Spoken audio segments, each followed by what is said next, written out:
On va maintenant définir l'inceste et faire la distinction entre le climat incestuel et les actes incestueux.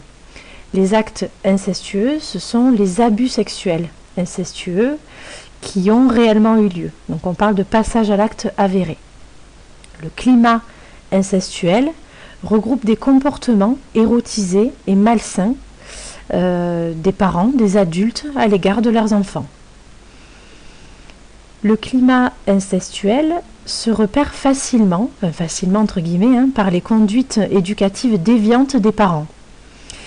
Les vérifications du corps de l'enfant sous couvert de l'hygiène, donc on a des inspections des organes génitaux, des soins qui sont inutiles, le contrôle de la virginité des petites filles et des adolescentes, la toilette et les assistances aux fonctions d'excrétion à un âge où l'enfant devrait être autonome depuis longtemps.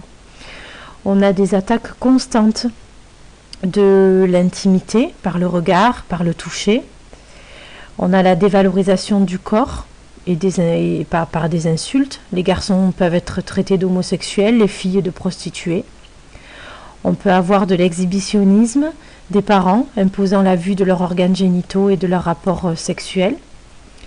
On a des confidences érotiques des parents à leurs enfants sur leur vie amoureuse dans tous les détails.